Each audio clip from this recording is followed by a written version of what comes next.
à partir du verset 5. Luc, chapitre 11, à partir du verset 5. Avant de lire le verset 5, je commencerai par donner un peu une idée de qu'est-ce qui s'est passé pour que nous en arrivions là.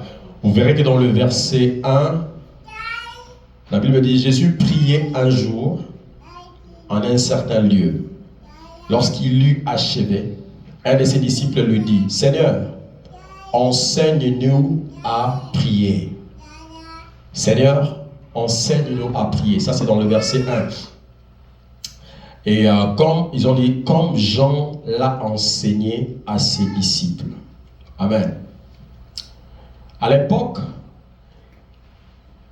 des disciples, en fait, à l'époque de la Bible, à cette époque-là, la plupart des cas, ce qu'on appelle les rabbins de l'époque, ils composaient souvent des prières sous forme de récitation. C'est-à-dire, ils écrivaient une forme de prière sous forme de récitation et ils les donnaient aux gens et que les gens lisaient pour prier. Et même aujourd'hui, vous voyez dans certaines églises telles que l'église catholique, ils ont des prières écrites déjà. Par exemple, je vous salue Marie, pleine de grâce, c'est déjà une prière comme une récitation et on demande aux gens de prier en récitant ces choses. Et alors, c'est ce qui fait que les disciples, quand ils ont constaté Jésus en train de prier, parce qu'ils allaient souvent prier ensemble, et Jésus s'est retiré pour prier dans son coin. Et quand ils les voyaient prier, ils se sont rendus compte que c'est vraiment pas la formule ou encore la façon dont les rabbins ou encore d'autres qui enseignaient d'autres personnes à prier. Ils voyaient que c'était un peu différent. Ils voyaient que Jésus priait différemment. Et ils se sont dit, mais en fait, est-ce qu'il y a moyen de nous enseigner comment prier? Parce que je ne pense pas qu'à cet âge-là, ces gens-là, c'était des hommes, des grandes personnes, étant israélites, certainement ils priaient déjà. Mais ils se sont rendus compte qu'il y a une façon de prier que Jésus a, c'est totalement différent. Amen, amen. Et c'est pourquoi ils se sont donné la peine de poser cette question et de demander au Seigneur, montre-nous comment prier, comme Jean l'a montré aux autres. Amen, amen, amen. Alors nous allons lire à partir du verset 5 maintenant, parce que là je voulais juste donner une idée sur pourquoi Jésus a parlé de ce qu'il a parlé. C'est parce qu'il a eu une question. Alors, nous allons directement dans le verset 5. Il leur dit encore, si l'un de vous a un ami et qu'il aille le trouver au milieu de la nuit pour lui dire, ami, prête-moi 3 pains, car un de mes amis est arrivé de voyage chez moi. Je n'ai rien à lui offrir. Et si de l'intérieur de sa maison, cet ami lui répond, ne m'importune pas, la porte est déjà fermée, mes enfants et moi sommes au lit, je ne puis me lever pour te donner des pains. Je vous l'ai dit, ça c'est maintenant Jésus qui parle, même s'il ne s'est levé pas pour les lui donner, parce que c'est son ami, il s'élèverait à cause de son importunité et lui donnerait tout ce dont il a besoin. Et moi je vous dis, demandez et l'on vous donnera. Cherchez et vous trouverez. Frappez et l'on vous ouvrira. Car quiconque demande reçoit. Celui qui cherche trouve. Et l'on ouvre à celui qui frappe. Quel est parmi vous? Je voudrais d'abord m'arrêter là. Amen, amen. On va d'abord s'arrêter pour parler un peu de l'histoire ou encore de cette parabole de cet ami qui dormait déjà. Les commentateurs expliquent ici, les commentateurs bibliques expliquent qu'en Israël, à cette époque-là, les maisons se construisaient comme one piece like this. Ici, il y a même deux pièces, mais c'était comme one piece. Ce qui fait que toute la famille utilisait le même cadre. Vous allez poser la question, mais comment les parents dormaient et tout ça? Ils avaient souvent un système, je crois, de voile où ils séparaient, Vous voyez? Maintenant, après quelques années, vous constaterez que dans la Bible, on parle des chambres hautes, tout ça. Ils avaient toujours ils construisaient toujours une chambre en haut, tout ça. Ça, c'est une autre histoire. Mais à cette époque ici, comme l'expliquent les commentateurs, ils avaient tous une même place, like one piece. La maison qui a une pièce seulement. Et ce qui fait qu'ils partageaient le pièce en entier pour toute la famille. Et si l'un des membres de la famille s'est levé pendant la nuit alors que les gens dormaient et allumé la lumière, la lampe, parce que souvent ils avaient des lampes, pour aller prendre quelque chose, ça faisait que ça dérangeait les autres et les autres se réveillaient. Tous les habitants de la maison pouvaient se réveiller parce que l'autre a juste allumé la lumière pendant que les autres sont en train de dormir. Amen, amen. C'est juste pour nous faire comprendre le concept dans lequel, quand Jésus utilisait ces paraboles, pour comprendre la difficulté de cet ami de se réveiller pour aller chercher à donner le pain à son ami qui avait 3 invités. Nous allons essayer un peu d'aller beaucoup plus en détail avec cette histoire. Le gars, il dormait avec les enfants et toute la famille qui dormait.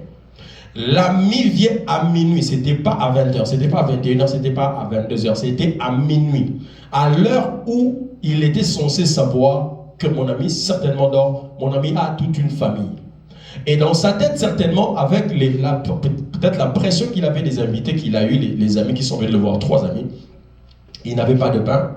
Il pouvait attendre et patienter le jour d'après. Mais le Seigneur Jésus-Christ voulait nous donner, il veut nous donner comment on peut persister et comment réellement persister dans la prière. Parce que la plupart des cas, nous sommes ici, il y a certainement parmi nous des gens qui ont déjà reçu des exaucements de certains sujets de prière. Mais aussi, il y a de ces sujets de prière, depuis que tu as commencé à prier pour ça, tu ne vois pas de solution. La plupart des cas, ce que nous faisons, nous nous relâchons.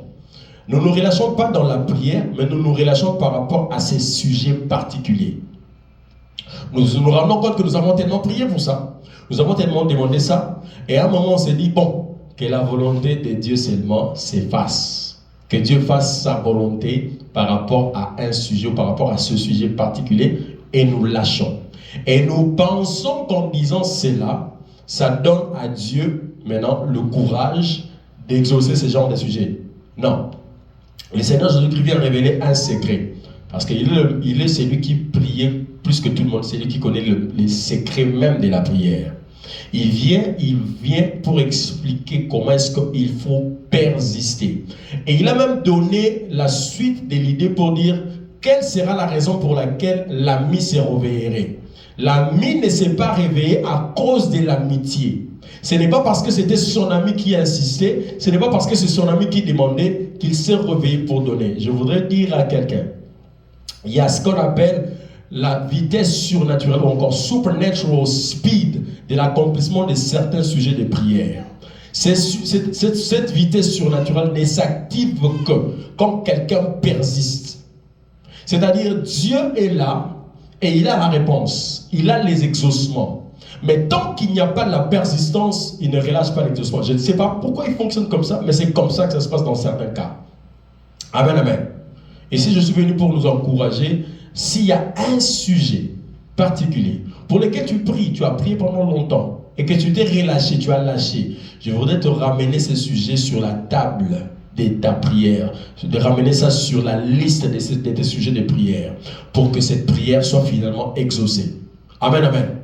La plupart des cas, l'une des choses qui affaiblit les gens dans la marche avec le Seigneur, ce sont les prières inexaucées. Les prières inexaucées, pour la plupart des cas, refroidissent certaines personnes.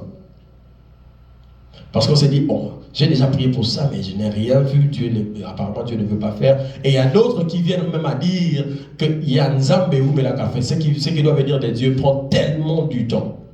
Non, il y a un système qu'on appelle la vitesse surnaturelle. Il faut simplement savoir comment l'activer. C'est simple. Comment l'activer? En priant, mais en persistant. Amen, amen, amen. Je vais m'expliquer. Alors, le premier élément ici, le premier élément à retenir dans cette affaire ici, c'est d'abord la prière par rapport au sujet. Prier par rapport au sujet. Prier par rapport au sujet. Alors, il y a un élément que le Seigneur Jésus-Christ a signifié sur la prière. La prière n'est pas forcément la multiplication des paroles, car Dieu sait de quoi nous avons besoin avant même que nous ouvrions nos bouches. Mais cela n'interdit pas que nous revenions sur les sujets over and over and over. Je donne un exemple. Avec les enfants, c'est plus facile, c'est plus pratique.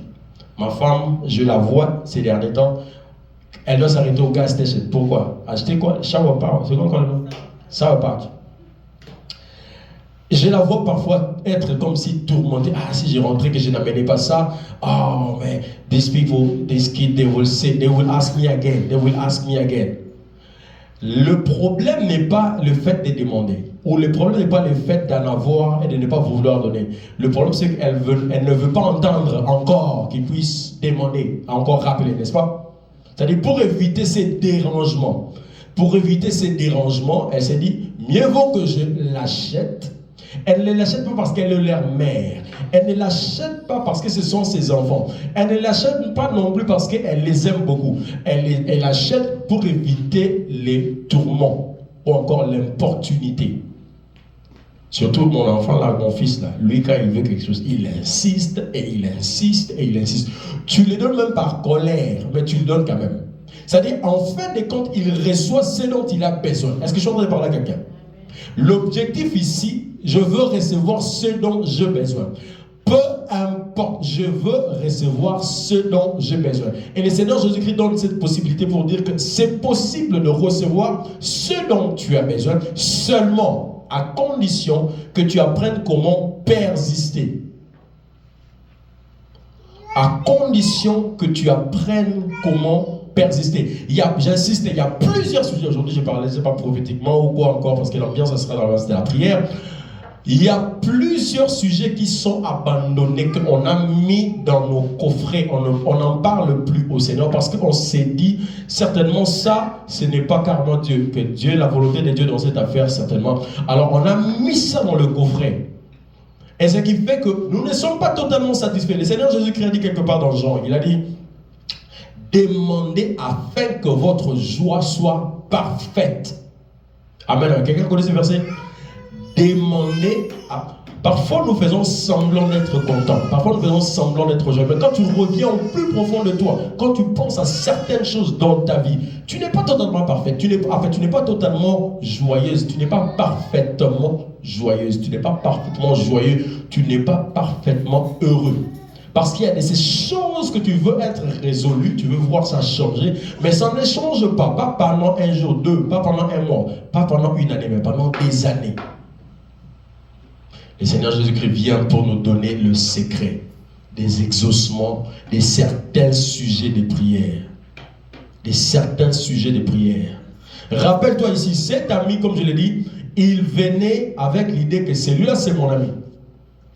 Hier, on était en train de partager sur quelque chose qui était un peu, marrant, si vous voulez, funny. On parlait de quelqu'un qui, quand quelqu'un est ton ami, quand quelqu'un est réellement ton ami, il y a des choses qu'il fera juste parce qu'il est ton ami. Amen, amen. Quand quelqu'un est réellement ton ami, comme en lingala on dit Mutunanga, il y a des choses qu'il fera à cause de l'amitié.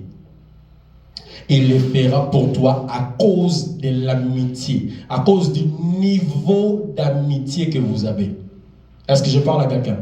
À cause du niveau d'amitié. Mais Jésus dit ici que cet homme ici ne s'est pas levé à cause de l'amitié. Oh, ça c'est un autre niveau. Il ne s'est pas levé à cause de l'amitié. Parce qu'au niveau de l'amitié, il était déjà fatigué. Il dit, je dors déjà, il est minuit, pas seulement moi, mais mes enfants aussi dorment.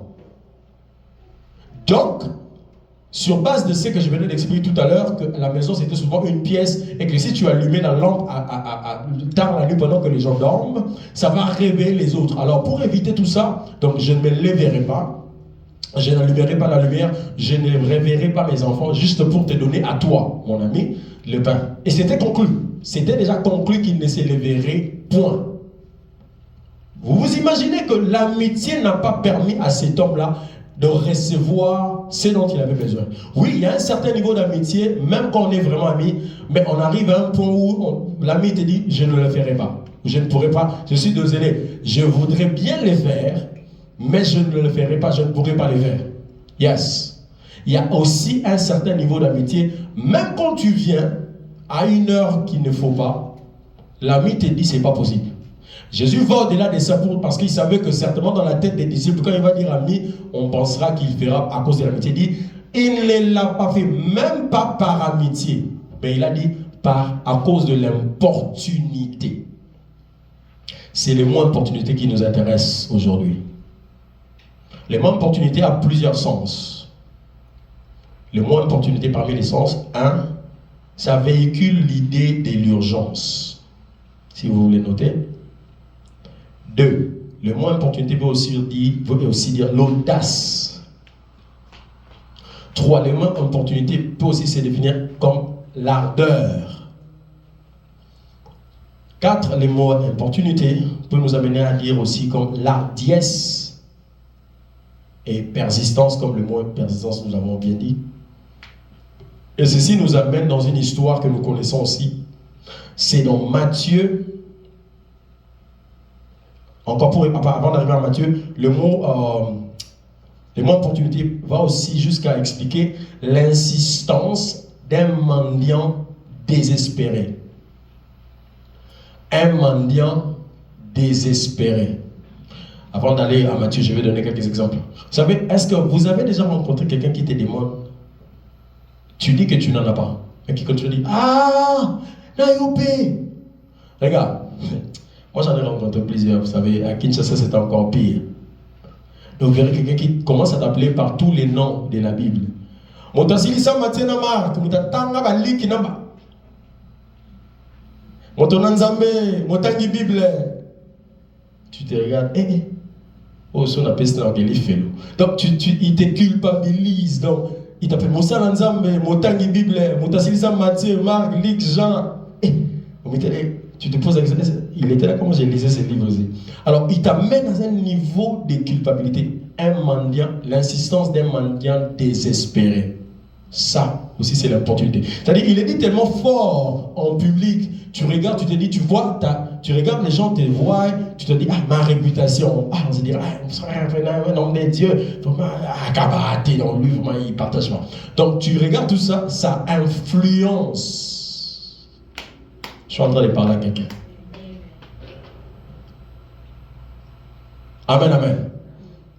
L'insistance d'un mendiant désespéré. La plupart des cas, nous sommes comme des gens charismatiques devant Dieu. C'est ce qu'il ne faut pas faire. Erreur.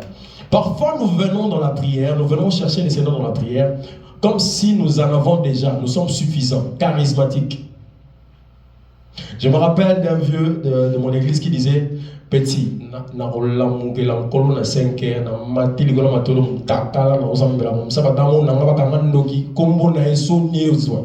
Donc il dit, je veux me réveiller le matin à 5 heures, je vais aller prier sur le toit tout nu, comme ça Dieu, les gens vont passer, ils me connaissent que je suis un frère en Christ.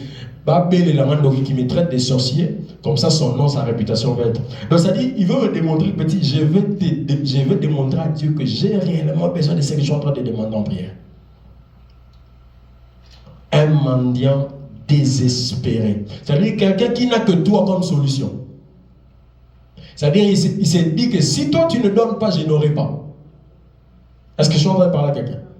C'est-à-dire que tu viens dans la présence de Dieu en prière par rapport à un sujet, tu dis Seigneur, dans ces cas-ci, les médecins n'en peuvent pas, c'est-à-dire l'argent ne peut pas. Donc là dans ma situation, il n'y a que toi. Dans ma situation précise, il n'y a que toi. Si tu n'intervenais pas, c'est fini pour moi. Donc je vais te démontrer que je n'ai pas d'autre solution, je n'ai pas d'autre issue de secours. Je voudrais te démontrer que je n'ai pas d'autre source de solution que toi dans cette affaire. Nous allons lire Matthieu 15 à partir du verset 21. Et ça va nous montrer aussi un autre exemple comment est-ce que il faut insister, persister malgré tout. Matthieu 15 à partir du verset 21. Je vais lire au nom de Jésus. Matthieu chapitre 15 à partir du verset 21. Jésus étant parti de là, se retira dans le territoire de Tyr et de Sidon.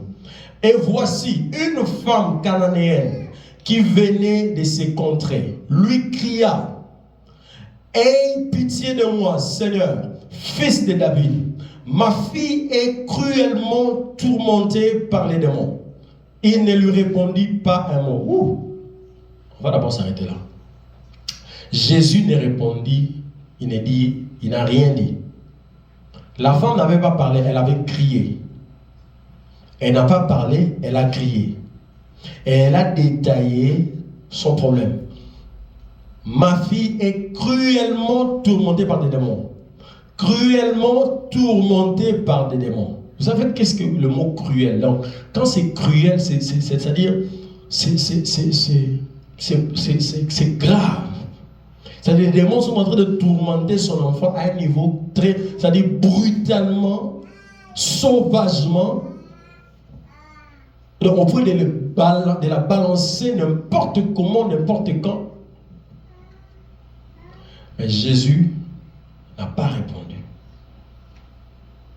Oh, peut-être si c'était toi et moi, en ce cas-là, après avoir crié et détaillé le problème, et qu'il n'y a pas de réponse pour la plupart des cas que nous faisons, Mbadi, bisous, bye. Oui, et c'est ce que nous faisons pour la plupart des cas, nous les faisons, nous ne les disons pas, mais notre attitude démontre que ce sujet, si j'ai prié, j'ai crié, j'ai même pleuré, j'ai jeûné, voire même. Mais apparemment, ça ne change pas. Ah, bye bye. Oh, mais j'aime cette femme, mais la Bible continue. Alors que Jésus n'a pas répondu. Ça, c'est la première fois. Il ne lui répondit un mot. Et ses disciples s'approchèrent et lui dirent, avec instance, pardon, renvoie-la, car elle crie derrière nous. Deuxième problème. Les disciples, ils viennent exhorter Jésus. Ils disent, Seigneur, elle nous dérange. C'est derrière nous là qu'elle crie. Je pense que la femme, certainement, elle a entendu ou elle a constaté que les disciples sont allés parler à Jésus. Vous savez, quand tu es dans une situation compliquée, tu deviens très sensible. Anything can just shock you, can just affect you, anything. Tout peut te déranger en ce moment-là. Je m'imagine, alors qu'elle était derrière les disciples et qu'elle a vu que les disciples se sont rapprochés de Jésus et ont parlé, certainement, elle a observé, elle s'est dit certainement, tu regardes ta situation et souvent nous pensons, pour la plupart des cas, que mon cas ici, tout le monde en parle. Tout le monde le sait, tout le monde en parle. Ça dérange encore davantage. Oh, mais je pense que dans ces cas, elle serait retirée davantage quand elle aurait été informée ou encore elle aurait vu ça. Je pense qu'elle serait retirée. Se dirait, bon, ça ne sert à rien. Déjà, ces gens ici, déjà, ils n'aident pas lui-même, le maître ne répond pas et ces gens, ils viennent pour lui parler, pour carrément me renvoyer. Mais elle ne s'est pas arrêtée là. La Bible continue en disant, dans le verset 24, Jésus finalement répond. Waouh! Il répondit, je n'ai été envoyé qu'aux brebis perdues de la maison d'Israël. Je n'ai été envoyé qu'aux brebis perdues de la maison d'Israël. Cette femme-là n'était pas israélite, elle était cananéenne. Ok? Elle était cananéenne. Elle n'était pas israélite. Une telle réponse, ça, la première réponse, après ne pas avoir répondu pour la première fois, après que les disciples soient venus pour t'exhorter de me chasser, toi, Jésus, le maître, le créateur de ces choses, la première des réponses et la meilleure des réponses que tu penses me donner en ce moment, après avoir décrit ma situation, te parlant de mon enfant dans son cas qui est vraiment cruel, toi, tu me dis, je ne suis venu que pour des brebis perdues de la maison. C'est-à-dire, toi là, tu n'es pas dans ma liste. Tu n'es pas dans mes priorités. Est-ce que je suis en train de parler à quelqu'un? C'est-à-dire, le Seigneur Jésus-Christ te dit une phrase comme ça. Vous savez ce que j'ai avec cette femme? Elle ne s'était pas arrêtée, elle ne s'était pas découragée à cause de ça. Voilà ce qui arrive après. Mais elle vint se prosterner devant lui. Alors la femme a maintenant ajouté un élément en plus. Elle vint se prosterner devant lui. Vous savez, quand tu tu es arrivé à un niveau de désespoir. Tu es prêt à tout. Logiquement, tu es prêt à tout. Quand on arrive à un certain niveau de désespoir, naturellement, on est prêt à tout. Cette femme démontre le niveau de persistance. Elle démontre le niveau d'insistance, d'ardeur, d'hardiesse, d'audace. La Bible dit, elle vint se prosterner devant lui, disant, Seigneur, secours-moi. Hey! Seigneur, secours-moi. Viens à mon secours. Sauve-moi, s'il te plaît. Ne soyons pas des orgueilleux devant le Seigneur. Nous avons besoin de lui. Moi, je ne sais pas ta situation, je ne connais pas. Moi, j'ai besoin de Dieu. Tous les jours et dans toutes les dimensions de ma vie. À chaque fois que je pense à certaines choses, surtout dans le passé, je me dis, waouh, si seulement j'étais orgueilleux, que je ne m'étais pas soumis, ou encore je n'avais pas cherché le Seigneur.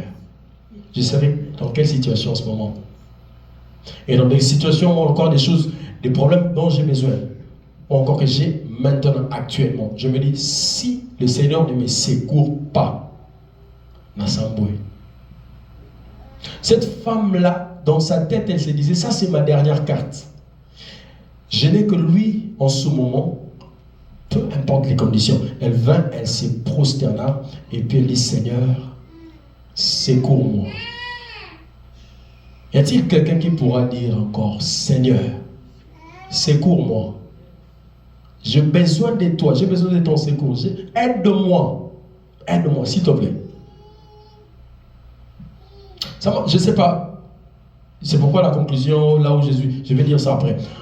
Mais moi, à chaque fois que je vois quelqu'un dans un état de faiblesse, moi personnellement, quand je vois quelqu'un dans un état de faiblesse, je ne sais pas comment est-ce que mon cœur réagit, mais je me sens tellement mal. C'est-à-dire, je ne supporte pas. Au point que c'est même marrant, quand je constate ma femme laissée, la grand-mère de ma femme, qui est ma grand-mère, ma chérie, elle a souvent ses mains naturellement en train de bouger comme ça. Je ne sais pas. Moi, ça me fait pitié. Quand je vois quelqu'un, je ne sais pas, c'est naturel en moi. J'ai des choses que parfois, quand je le dis ici, ça paraît un peu fou. Quand quelqu'un met les lunettes et touche ça comme ça me rend triste. Je ne sais pas. Ça là, c'est moi. Je ne sais pas. Quand je vois quelqu'un se voir dans une position ça me rend triste. Quand je vois quelqu'un avec des lunettes et faire ça. Tu vois, les gens des lunettes souvent, je ne sais pas, ça me rend triste. Je me dis, en fait, naturellement, ça n'a pas de sens, me rendre triste, mais je ne sais pas pourquoi. Qu'est-ce que je m'imagine en ce moment? Je ne sais pas. Je m'imagine peut-être que la personne, tellement a des problèmes de vue, et que les lunettes sont vraiment son secours en ce moment-là, c'est tout ce qu'il a.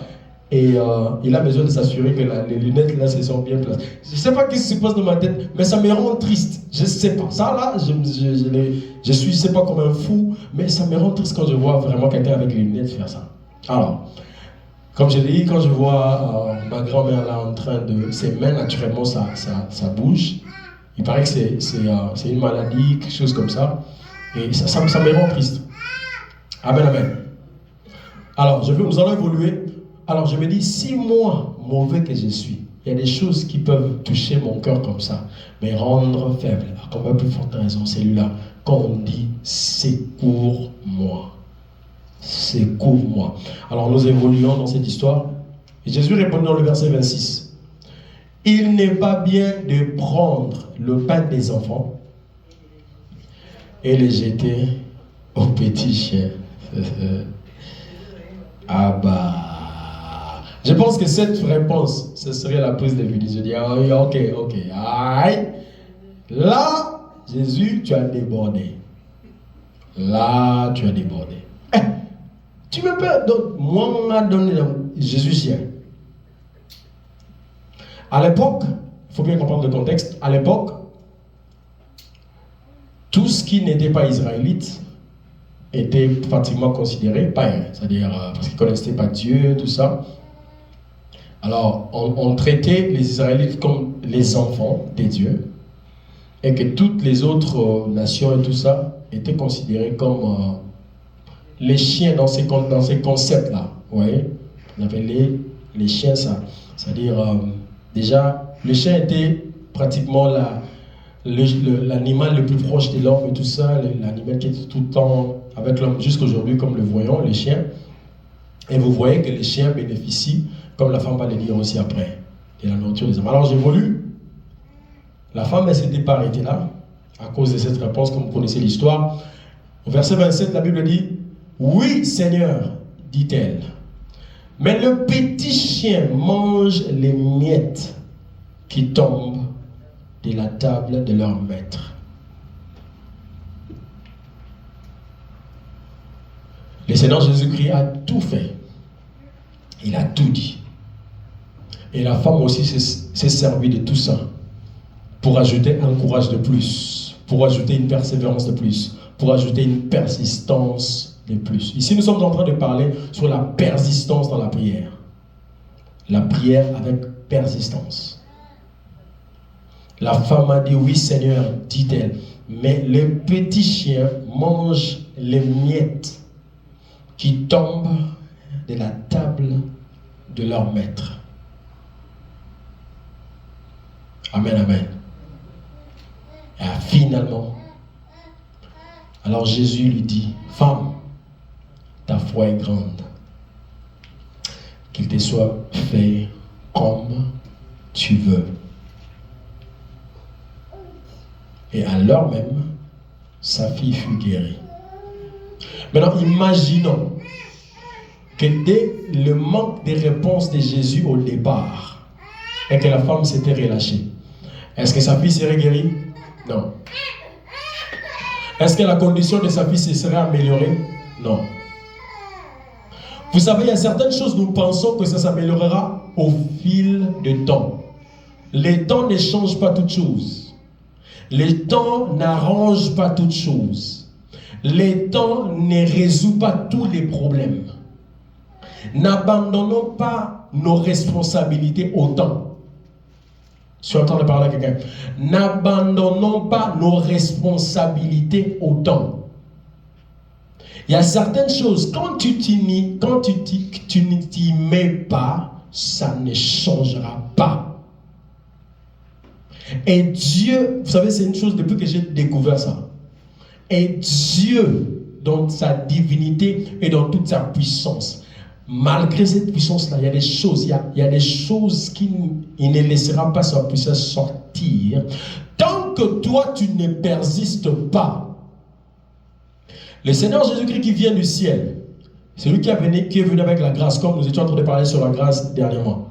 Il pouvait dire aux disciples, « Oh non, mais puisque je suis là, donc la grâce est là, donc ça ne sert à rien, non, vraiment, allez, dormez, donc tous vos problèmes là, juste dormez. Vous voyez, dites seulement, Père, tu connais tous nos besoins, donc dormez seulement et il va résoudre. » Non. Il leur a donné cette parabole. Prière avec persistance. J'ai un enseignement que j'aime partager sur la vitesse surnaturelle de l'accomplissement des grandes choses. La vitesse surnaturelle de l'accomplissement des grandes choses. Des choses que nous pensons que après un certain nombre d'années, c'est alors que ça arrivera. Mais je voudrais vous dire que ça dépend de la persistance. La persistance est comme le moteur qu'on met dans les canaux rapides. Canaux rapides, en anglais, je vois harbor, je crois, le petit bateau là qui va rapidement. Nous qui étions à Kinshasa, quand tu traverses de Kinshasa à Brazzaville, en utilisant ce qu'on appelle, certains l'appellent, je sais pas, les bateaux qui sont un peu plus grands, je ne connais pas trop bien les noms. La distance entre Kinshasa et Brazzaville, en utilisant ces bateaux, ça prend 25 à 25 minutes, voire 30 minutes pour arriver à Brazzaville. La distance de Kinshasa jusqu'à Brazzaville, en utilisant ces bateaux, ça prend 20 à 25 minutes, voire 30 minutes. La distance de Kinshasa jusqu'à Brazzaville, écoutez-moi bien, en utilisant le canot rapide, ça prend 4 à 5 minutes. Y a-t-il quelqu'un qui est déjà allé à Brazzaville à part moi? Ah ok, je suis le seul. La distance de Kinshasa à Brazzaville, en utilisant le canot rapide, ça prend 4 à 5 minutes. Est-ce que la distance a changé? Est-ce que les kilométrages ont changé? Les trajets, c'est les mêmes, n'est-ce pas? Qu'est-ce qui a changé? C'est la vitesse.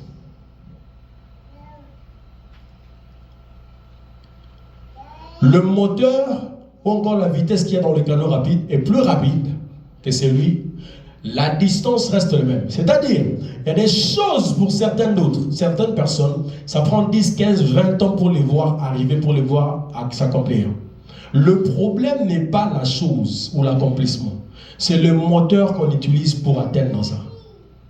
Il y a ce qu'on appelle supernatural speed, la vitesse surnaturelle. Et la vitesse surnaturelle s'active quand on persiste.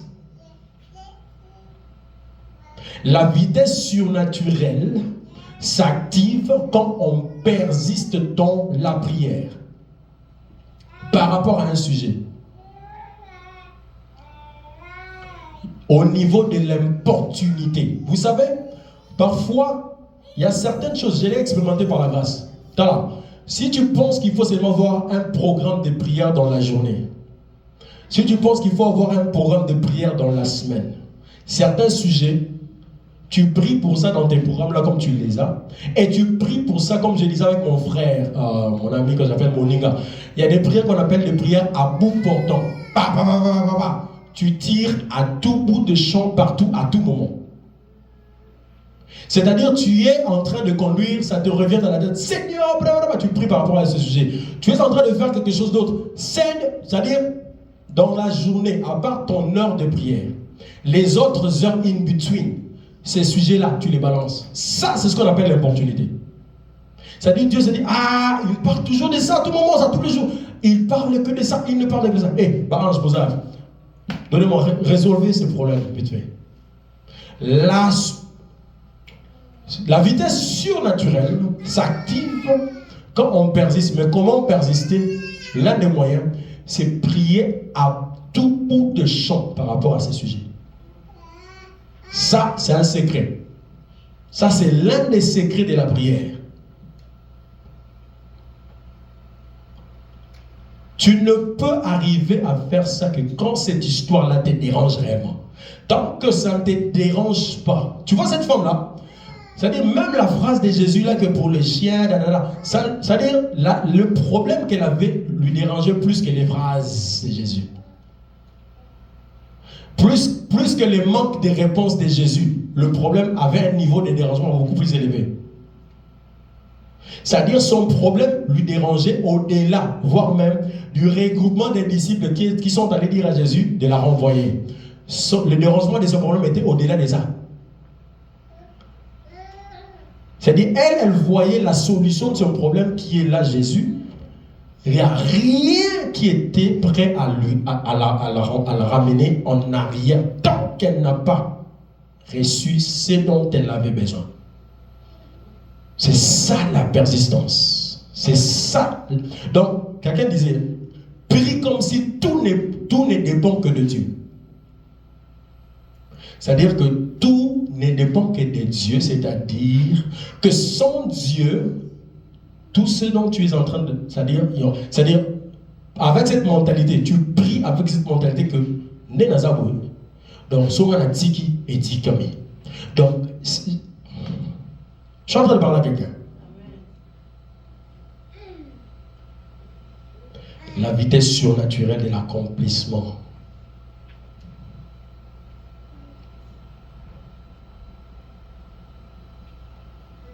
La persistance dans la prière. La persistance dans la prière.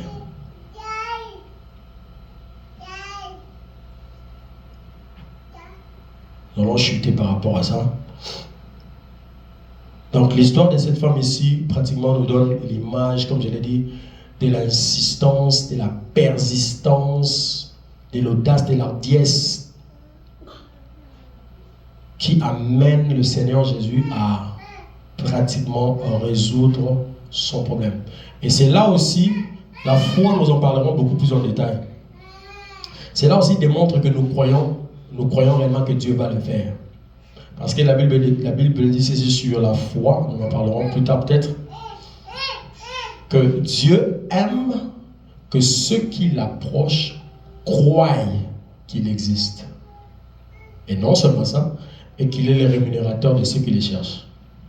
C'est-à-dire, quand je suis en train de le chercher en prière, c'est parce que je crois qu'il existe un.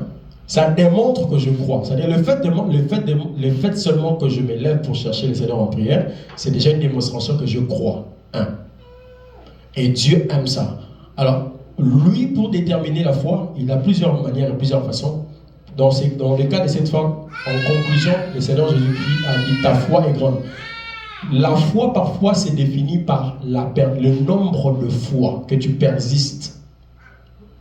C'est là, aux yeux de Dieu, démontre que tu crois réellement que je peux faire ce que tu me demandes là. Et quand nous nous lâchons dans certains sujets, Dieu voit que tu n'y crois pas encore à un certain niveau. C'est-à-dire que tu ne crois pas en moi par rapport à cette histoire à un certain niveau. Est-ce que je suis en train de parler à quelqu'un?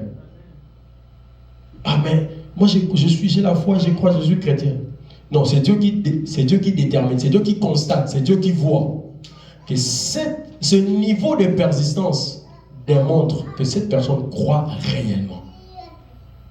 En fait, Dieu n'exauce pas forcément la persistance. Il exauce à cause de la foi. On est ensemble?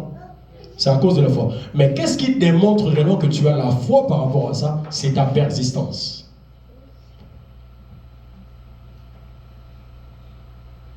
C'est ta persistance.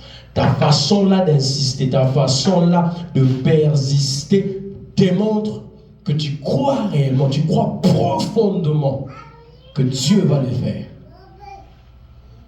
Vous savez, la foi n'est pas seulement un jeu de déclaration. Moi je crois, moi j'ai la foi, Dieu verra, c'est pas seulement à ce niveau-là. C'est ta persévérance, ta détermination, ta persistance dans la prière que Dieu constate et voit que cette personne réellement croit. Amen, amen. Amen, amen. Alors, qu'est-ce que je voudrais voir dans ta vie? Je voudrais voir dans ta vie des sujets qui ont duré longtemps.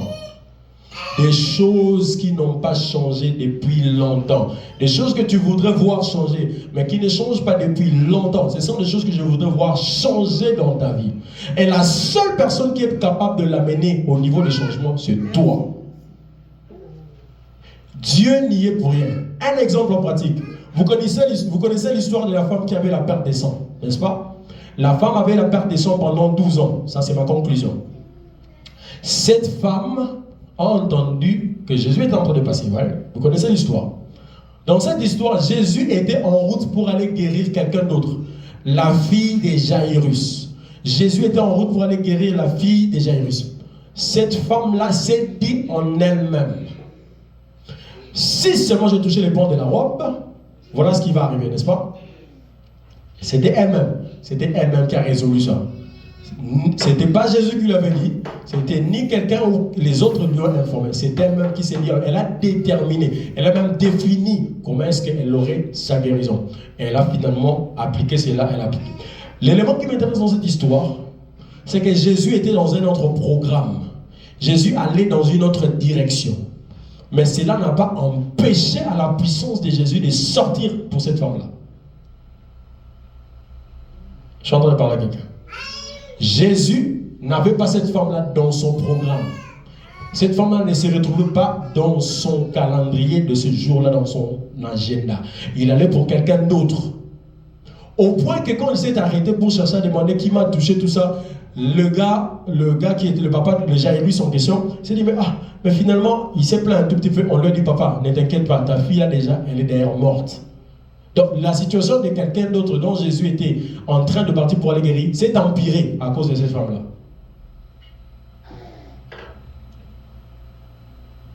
Elle s'est dit en elle-même, elle s'est rendue responsable de sa situation, elle-même, sans exhortation, elle-même, elle s'est dit, si j'ai touché, et elle a appliqué. Je viens t'encourager aujourd'hui à prendre les problèmes là que tu connais toi-même, que tu voudrais voir un changement. Et ça peut-être perdurer, ça a duré pendant longtemps. Et tu ne pries plus pour ça. Tu ne pries plus pour ça. Pour quelques raisons, tu as arrêté de prier pour ça. Tu continues à prier. Il y a une différence. Tu continues à prier de manière générale. Mais ces sujets-là, qui dérangent, tu as arrêté de prier pour ça. Je vais t'encourager. Remets ça dans la liste des sujets de prière. Et prie maintenant stratégiquement pour ça. Jusqu'à ce que tu aies l'exaucement. Et je te promets, le Seigneur va t'exaucer. Je te promets, le Seigneur que moi je connais, le Seigneur Jésus de la Bible, va t'exaucer. Alors si tu crois avec moi, prends ceci, pendant cette semaine, commence déjà. C'est-à-dire, prends ces sujets-là, remets ça, actualise ça, travaille sur ça, prie pour ça à temps et à contre-temps. Démontre au Seigneur que réellement, Seigneur, donne l'impression d'être content. Je ne suis pas pleinement content parce que ça là n'a pas encore changé. Tu sais, hein, c'est souvent quand on reste seul, dans un moment calme, que certaines choses, c'est-à-dire certains problèmes, certaines choses qui nous dérangent, nous reviennent à l'esprit. Parfois, on cherche à se distraire durant la journée, on veut les enlever dans la tête. C'est-à-dire, tu ne veux pas que ça reste en train de te préoccuper. Alors, tu commences à chercher tu commences à tout faire pour que cela ne te dérange pas. Tu commences à trouver des moyens de les chasser de ta tête. Ce n'est pas la solution. Les chasser de ta tête, là, n'est pas la solution. La situation, tant qu'elle n'a pas changé, d'une manière ou d'une autre. C'est comme les gens qui prennent la drogue. Comme on dit à Kinshasa, les Kinois, c'est un peuple qui se noie dans la bière. Qui noie ses soucis dans la bière. Les Kinois, c'est un peuple qui noie son souci dans la bière. C'est-à-dire, il y a des gens qui prennent la bière pour oublier certains soucis. Il y a ceux-là qui se droguent pour oublier certains problèmes. Mais quand la drogue ou l'effet de la drogue ou encore de la bière termine, qu'est-ce qui va? Tous ces problèmes-là reviennent. C'est ce qui fait qu'ils doivent se maintenir sous les effets et ils deviennent des addicted.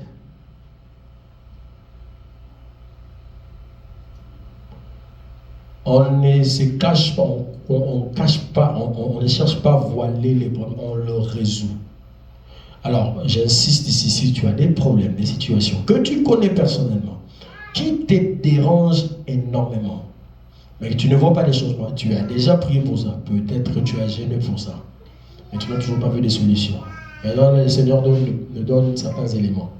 La persistance. Comment le faire de manière pratique, comme je l'ai dit? Ne prie pas par rapport à ça seulement dans des heures de prière que tu as dans la journée, mais prie par rapport à ça à tout moment. Quand je dis à tout moment, ça peut prendre 2 minutes de ta journée, à un moment de ta journée, 2 minutes m'oublier, Seigneur, blablabla. À un autre moment de la journée, moi 3 minutes m'oublier. C'est-à-dire, tant que tu n'as pas encore vu cette situation changer, la foi n'est pas croire seulement jusqu'à ce que dans le futur ça va. Non, non, non. La foi, c'est aussi le maintenant. C'est-à-dire, amener les choses à changer jusqu'à ce que les choses changent. Je ne retire pas ma foi sur ça et je ne retire pas ma persistance ni mon insistance sur ça. Je cogne et je cogne encore. Ça doit changer, ça doit changer. Tu ne peux pas vivre avec ça. C'est-à-dire, tu ne vas pas vivre avec ça. Ça ne te rendra jamais heureux, ça ne te rendra jamais heureux. Donc, ça doit changer. Amen, amen. Amen, amen. Exploitons la puissance de Dieu. La puissance de Dieu est disponible. La puissance de Dieu est disponible, mais ça ne s'active qu'à cause de toi et de moi. Ça peut être là en train de naviguer l'univers, en train de naviguer les sphères. Mais tant que toi et moi, nous ne la faisons pas déplacer de là où c'est pour arriver à faire des choses dans nos vies, ça ne se déplacera pas. Dieu nous aime tellement et nous aime tant, ça c'est vrai. Mais il y a des choses qui ne sont que nos responsabilités pour que sa puissance soit dégagée. Ce sont des principes qu'il a établis et c'est comme ça que ça fonctionne. Tant que toi tu ne persistes pas à un certain niveau, cette puissance-là ne se dégage pas. Il ne le fait pas. C'est-à-dire, il ne va pas dégager ça parce que tu t'appelles tel, ou à cause de ce que tu fais. Non. Il ne le fera sortir de lui que si toi, tu amènes cette puissance-là à sortir. Nous allons incliner nos têtes pour prier. Nous allons incliner nos têtes pour prier. Je voudrais que tu remettes encore dans tes pensées cette situation-là. Si c'est une situation ou plusieurs, je voudrais que tu ramènes ça encore dans tes pensées. Si tu l'avais déjà enterré, tu t'es dit, bon, ça ne change pas, peut-être que ça ne changera jamais, peut-être que je vais vivre avec ça toute ma vie. Essaie un peu de ramener ça. Cette femme-là, 12 ans, c'est beaucoup. 12 ans, c'est beaucoup. Certainement, elle s'était habituée à la situation. Elle s'est dit, bon, ça, je vais vivre avec ça, je continuerai à couler les sangs pour les restants de ma vie. Certainement, elle est arrivée à ce niveau-là parce que 12 ans, c'est tous les jours qu'elle voyait les sangs. Pendant 12 ans, s'il vous plaît. C'était pas une fois les mois, c'était tous les jours que les sangs coulaient. Et pas pendant un mois, non, pendant un an, pendant 12 ans de suite. Certainement, elle était déjà arrivée à un certain niveau d'habitude.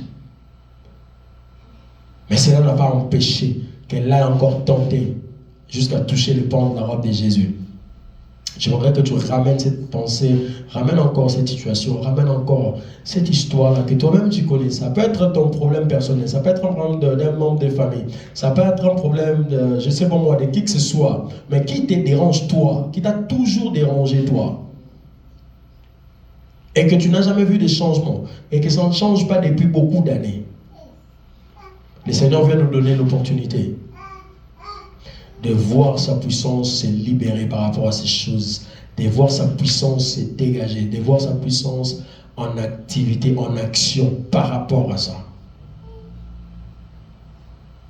Et je voudrais que cette semaine, que tu commences, que tu débutes comme un challenge à massacrer ou encore, je dirais, à prier avec ferveur, avec persistance par rapport à ce problème, à ce sujet-là. De manière particulière comme tu n'as jamais fait avant. C'est-à-dire, si ça t'amènera, si l'Esprit Saint-Esprit mettra à cœur de jeûner par rapport à ça, tout ce que le Saint-Esprit mettra à cœur par rapport à ça, vas-y, fais-le. Le Seigneur veut délivrer, le Seigneur veut guérir, le Seigneur veut faire beaucoup de choses. Le Seigneur veut libérer sa puissance. Le Seigneur veut décanter des situations. Le Seigneur veut secourir. Le Seigneur veut aider. Mais il veut notre participation.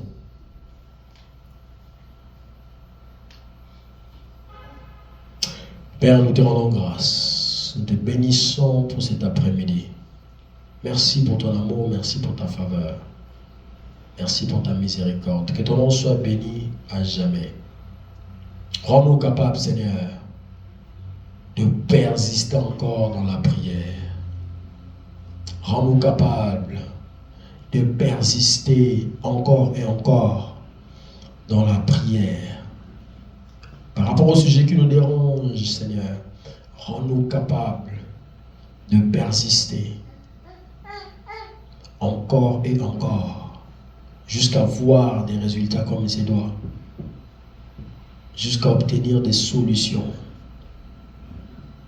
Comme tu l'as dit, quel est parmi vous les pères qui donnera une pierre à son fils s'il lui demande du pain? Ou s'il demande un poisson, lui donnera-t-il un serpent au lieu d'un poisson? Ou s'il demande un œuf, lui donnera-t-il un scorpion? Et tu as dit, si donc méchant comme vous l'êtes, vous savez donner des bonnes choses à vos enfants. Si donc méchant comme vous l'êtes, vous savez donner des bonnes choses à vos enfants. À combien de fortes raisons le Père Céleste donnera-t-il? Nous croyons à cette parole, Seigneur, c'est la conclusion pratiquement de ce que tu disais par rapport à ces récits sur la persévérance dans la prière. Nous croyons que tu sais nous donner des bonnes choses. Nous croyons que tu nous donneras des bonnes choses. Aide-nous, Seigneur, à persister dans la prière. Dans le nom de Jésus, nous avons ainsi prié. Amen. Nous acclamons le Seigneur. Que le Seigneur nous bénisse.